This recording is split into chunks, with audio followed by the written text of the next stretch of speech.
ہمیں امام تک پہنچنے کے لیے راستہ چاہیے۔ امام فرماتے ہیں کہ جب میں ظہور کروں گا تو میرا ہر شیعہ مجھے دیکھ کے کہے گا کہ میں نے تو آپ کو پہلے دیکھا ہوں۔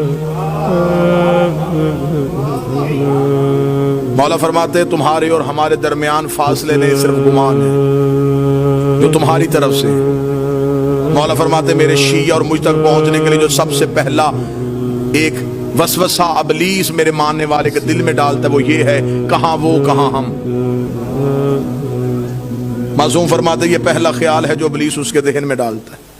مولانا نے پھر اسی خیال کا جواب دیا۔ مولانا نے فرمایا اگر تمہارا یہی معیار ہے کہ کہاں ہم کہاں تم ہم سے مل نہیں سکتے، اگر یہی منزلت ہوتی کہ تم ہم سے ملنے کی وجہ تمہارا اور ہمارے درمیان یہ ہوتا تو کبھی بھی ہم اپنی محبت تمہارے دلوں میں نہ ڈالتے۔ ایک شیعہ نے مولا سے توقیع میں پوچھا، اسے کہا مولا میں ملنا چاہتا ہوں۔ مولا فرماتے ہیں ہم ملتے ہیں تم پہچانتے نہیں۔ اسے مولا کم ملتے ہیں؟ مولا فرماتے ہیں اکثر تم روتے روتے خاموش ہو جاتے ہو، تمہیں خبر ہے تمہیں وہ تسلی دینے والے ہم ہوتے ہیں، تمہیں وہ دلاسا دینے والے ہم ہوتے ہیں۔ امام سے ملنے کا رابطہ ہموار کیجئے، امام سے امام تک جانے کا تعلق دیکھیے۔ کسی باپ کا بیٹا گھر نہ آئے تو اسے نیند نہیں آتی، اور ہمیں خبر ہے کہ ہمارا امام زمانے میں موجود ہے۔ ہم میں سے کون ہے جو امام کو ڈھونڈنے کی کوشش کرتا ہے؟ اب ایک لمحے کے لیے یہ گفتگو سنجیدہ پہلو میں آئے گی، لیکن مجھے آپ سے 4 دن سے داد بھی لے چکا ہوں، دعا بھی لے چکا ہوں۔ یہ پیغام ہے اللہم صلی علی محمد و آل محمد۔ میں نے گھر کی مجلس میں بھی یہ گزارش کی تھی کہ کہیں ہمارا یہ امام کو بلانا کہیں یہ کوفے والا خط تو نہیں؟ خطوط تو کوفیوں نے بھی لکھے تھے امام کو بلانے کے لیے۔ ہمیں امام سے صرف امام کا انتظار نہیں کرنا، امام کے رستے کو ہموار بھی کرنا۔ توجہ آپ صاحبان فرمائیں گے سر۔ ہمیں امام کا صرف انتظار نہیں، رستہ بھی ہموار کرنا ہے، امام سے ملاقات بھی کرنی ہے۔ امام نے تو اپنا ایڈریس بتا دیا کہ میں کب اور کہاں ہوتا ہوں۔ اب اس سے زیادہ امام کو کون شیعہ ہے جو کہے کہ مجھے اب ڈھونڈنے میں مشکل ہے؟ امام نے فرمایا ہفتہ والا دن مجھے ڈھونڈنا ہو تو مسجد کوفہ میں ہوتا، اتوار کو میں مسجد سہلہ میں ہوتا، سوموار کو میں بقیہ کی قبروں پہ ہوتا، پھر میں مسجد جمکران میں ہوتا، شب جمعہ میں کربلا میں ہوتا، جمعہ میں امیر المومنین کے حرم میں ہوتا۔ مولا فرماتے طواف کعبہ کرتے ہوئے کعبے پہ سیدھی بارش ہو رہی ہو اور مزاب رحمت سے پانی نیچے آ رہا ہو تو سمجھ لینا تمہارا امام طواف میں ہے۔ اب اس سے زیادہ آسان نشانیاں کون بتائے؟ امام خود بتا گئے کہ میں اس وقت میں یہاں ہوں۔ پھر امام نے اگلی نشانی بتائی، امام نے کہا چل تو ہم سے محبت کا دعویٰ کرتا ہے نا، تجھے مجھ تک پہنچنے کی ضرورت نہیں، تو ہمیں بلا۔ اتنا امام کی موجودگی کا یقین رکھو کہ امام فرماتے ہیں کہ دسترخوان میں ایک فرد کی جگہ خالی چھوڑو۔ تمہارے گھر میں بچے پوچھیں گے جگہ کس کے لیے تو کہہ دینا ہمارا امام موجود ہے۔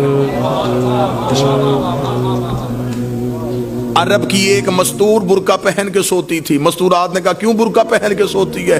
اس نے کہا امام کا ظہور ہو گیا، برقع ڈھونڈوں گی یا امام کے لشکر میں جاؤں گی؟ ملاقات با امام زمانہ حسن ابتہی 2 جلدوں میں کتابیں لکھی ہوئی۔ کتنے لوگ ہیں جو امام سے ملاقات کر چکے ہیں؟ ایک عراق کا رہنے والا شیعہ ہر روز گھوڑا لے کے چوک پہ تلوار لے کے کھڑا ہوا، لوگ پوچھتے کیوں کھڑا ہے یہاں پہ؟ اس کا امام کا انتظار کر۔ لوگوں نے اسے پاگل تصور کرنا شروع کر۔ ایک دن کسی نے مذاق میں کہا تو یہاں کھڑا ہے، امام تو وہاں آ چکے ہیں۔ اس نے اپنے گھوڑے کا رخ موڑا، دوڑا اور پھر کبھی بھی واپس نہ آیا۔ یقیناً وہ امام کے لشکر میں شامل۔ امام تو ہمارے اتنا کرے۔ ایک شخص نے ایک عارف سے آ کے شقیق نے کہا کہ میں مولا سے ملنا چاہتا ہوں، مجھے کوئی عمل بتائیے جو میں کروں اور امام سے ملاقات۔ موضوع پسند ہے سر؟ یا علی مشکل، مجھے کوئی عمل بتائیے میں مولا سے مل سکوں۔ انہوں نے کہا عمل یہ ہے کہ رات کو تیز نمک والا کھانا کھا کے سونا۔ اس نے کہا کیوں؟ فرمایا بس تیز نمک والا کھانا کھا کے سو گیا، صبح آیا میں سو گیا تھا دی رات، لیکن زیارت نہیں ہوئی. اسے کہا خواب میں کیا دیکھتا رہا؟ اسے کہا پانی. اس لیے کہ میرے دل میں پانی کی طلب تھی. اسے کہا جتنی طلب تیرے دل میں پانی کی تھی اتنی امام کی کر ملاقات ہو جائے. شدت پیدا کر امام سے ملنے کی, خواہش پیدا کر امام سے. ایک شخص کو خبر ہوئی کہ کربلا میں مولا امام حسین کے حرم میں جو 40 روز زیارت عاشورہ پڑھے امام اس سے مل لیتے. اور یہ آج بھی ہے, منقول ہے روایات میں کہ حرم امام حسین میں زیارت عاشورہ کا 40 روز کا عمل کیا جائے تو امام مل لیتے. وہ 40 روز زیارت عاشورہ کا عمل کرنے کے لیے چلا گیا. جیسے جیسے دن گزرتے گئے ذہن میں اعتماد ختم ہوتا رہا کہ نہیں, ملاقات نہیں ہو سکتی, میں اس قابل نہیں ہوں, میں گنہگار ہوں, وہ مجھ سے نہیں ملیں گے. بس یہ اعتماد کم ہوتا گیا. دن قریب آنے شروع ہو گئے. ذہن میں آیا گھر واپس چلا جاؤں, بچے اکیلے ہوں گے, کاروبار تباہ ہو رہا ہوگا. گھوڑے پہ بیٹھا اور حدود حرم سے نکلا. جب وہ کربلا سے نکل رہا تو گھوڑا سوار اس کے ساتھ چلا. گھوڑا سوار کی آواز آئی, کہاں جا رہا ہے؟ کہنے لگا کوفہ. کس رستے سے جائے گا, خشکی کے یا فرات کے؟ کہنے لگا خشکی کے رستے. گھوڑا سوار کی آواز ہے, پھر کوفہ میں ایک میرا کام کرے گا, ایک امانت ہے, وہ کوفہ میں ایک شخص کو دے دینا. کہنے لگا کیا امانت ہے؟ اس نے کہا کوفہ میں ایک ریان نامی شخص رہتا ہے, اسے یہ 40 دینار دے دینا. جب تو اس کے دروازے پہ جائے گا, دستک دے گا, صبح کا وقت ہوگا, وہ دروازہ کھولے گا, اس کے بازوؤں پہ خون کے چھینٹے ہوں گے. پریشان نہ ہونا, وہ قصاب ہے, صبح صبح جانور ذبح کرتا ہے. ذہن میں پھر نہ آیا کہ جو پہنچنے سے پہلے وجہ بتا رہا ہے.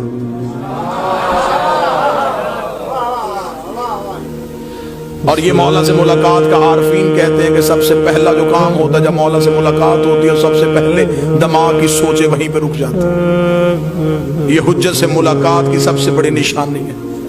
دماغ وہیں پہ رک جاتا ہے. جب ملاقات ختم ہوتی ہے تو پھر وہیں سے شروع ہوتا ہے. اس لیے معراج کی رات ہر چیز وہیں کی وہیں رک گئی تھی.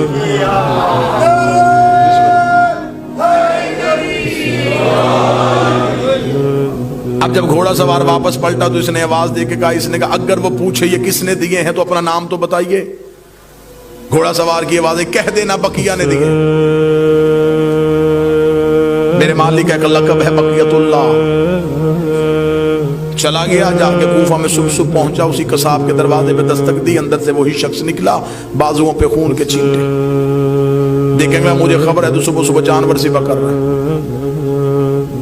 کہاں سے آیا؟ کہنے لگا کربلا سے آیا ہوں. تو میرے دروازے پہ کیوں آیا ہے؟ میرے پاس تیری ایک امانت ہے, یہ 40 دینار کسی نے کربلا سے دیے, اسے کہا ریان کو دے دینا. آنکھیں کھلی کی کھلی رکھ, رک یہیں پہ. اندر گیا, لباس تبدیل کیا, وضو کر کے باہر آیا.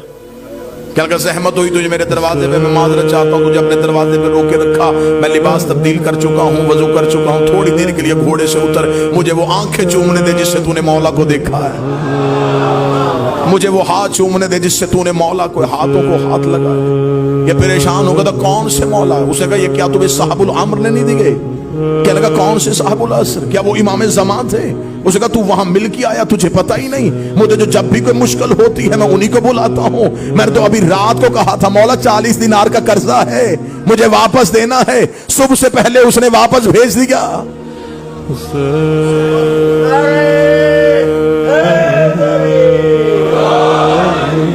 مولا فرماتے اتنا مجھ پہ یقین. جب تمہارا یقین اتنا بڑھ جائے گا پھر تم اپنی مشکل کسی کو بتاؤ گے نہیں.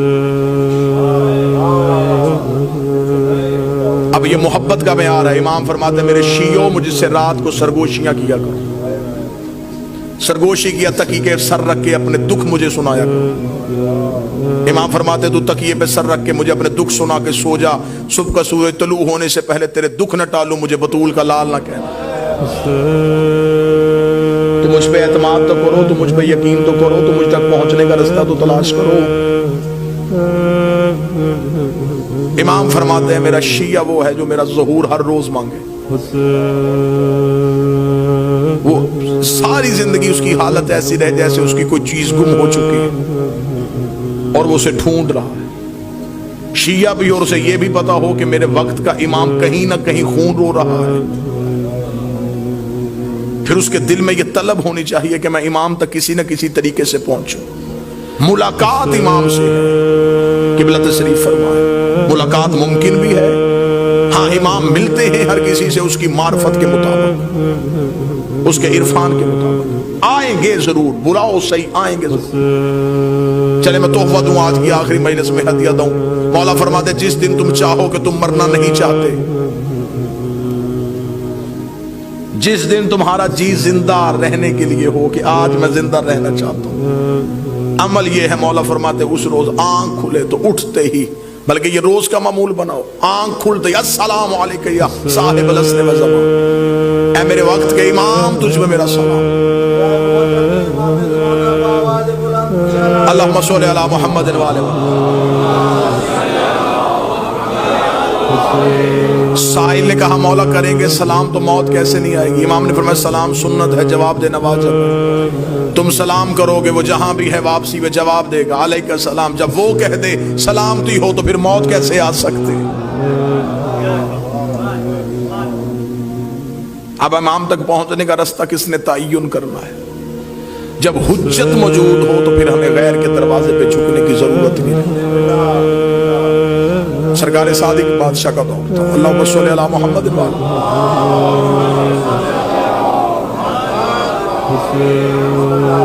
ایک شخص نے غصے میں اپنی عورت کو طلاق دے دی، شہر کے علماء سے حل پوچھا، انہوں نے حل بتایا، تسلیم نہ کرنے کے لیے ذہن تیار تھا، اپنے شہر سے نکل گیا اور مدینے پہنچ گیا۔ جب مدینے پہنچا تو اس نے لوگوں سے کہا کہ یہاں پہ رسول کا کون سا بیٹا ہے؟ ان کا رسول کا ایک بیٹا ہے، نام ان کا جعفر، لقب ان کا صادق ہے۔ انہوں نے کہا میں ان سے ملنا چاہتا ہوں، اس سے میں نے اس مسئلے کا حل پوچھنا ہے۔ اب حجت تک پہنچنے کا رستہ بتانے لگا کہ کیا توکل کیا چاہیے، اعتماد کیا چاہیے۔ اس نے کہا میں امام سے ملنا چاہتا ہوں اور پوچھنا چاہتا ہوں کہ میرے اس مسئلے کا حل کیا ہے۔ وہاں کے رہنے والے لوگوں نے کہا کیا تو آسان سمجھتا ہے امام سے ملنا؟ حکومت نے پابندی لگائی ہوئی ہے، امام سے ملاقات کا تصور بھی نہیں، امام کو گھر میں نظر بند کیا ہوا ہے، گلی میں مخبروں نے گھر لیے ہوئے ہیں، فوجیوں کے پہرے ہیں، سپاہیوں کا ہجوم ہے، تو امام تک نہیں پہنچتا، یہیں سے واپس چلا جا۔ اور اگر کوئی دینی مسئلے کے بارے میں جواب لینا ہے تو یہاں پہ بہت سے ایسے لوگ ہیں جو دین کے بارے میں جانتے ہیں۔ اس نے کہا نہیں، جب وارث دین موجود ہے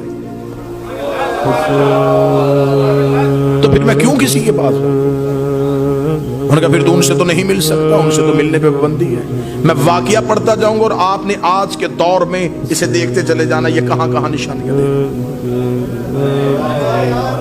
اس نے کہا جب امام موجود ہے تو میں کیوں پوچھوں، میں امام تک پہنچوں گا۔ انہوں نے کہا پھر تو امام سے تو نہیں مل سکتا کیونکہ ان سے ملنے پہ پابندی ہے۔ اس نے کہا پابندی بتا رہی ہے کہ یہ سچا ہے، اس لیے کہ جھوٹ پہ کبھی پابندی نہیں ہوتی، پابندی ہمیشہ حق پہ ہوتی، لہذا میں امام تک پہنچوں گا، ہر صورت پہنچوں گا۔ اب یہ جب بھی اس گلی میں داخل ہو، فوجی روکے، سپاہی روکے، خوف میں آ جائے، ڈر جائے، واپس آ جائے۔ ایک کتاب میں روایت ہے 1 ماہ، ایک میں روایت ہے 3 ماہ تک مدینے کے باہر، ایک سوال کے جواب کے لیے امام کے شہر میں موجود، مسلسل مدینے میں پھرتا رہا، صرف ایک ہی مقصد، امام سے ملاقات ہو جائے، امام سے ملاقات ہو جائے، امام سے ملاقات، اور امام موجود ہیں اور ملاقات ہو۔ اب تھک گیا، مدینے کے باہر بیٹھا تھا اور یوں شہر کی طرف دیکھ رہا تھا۔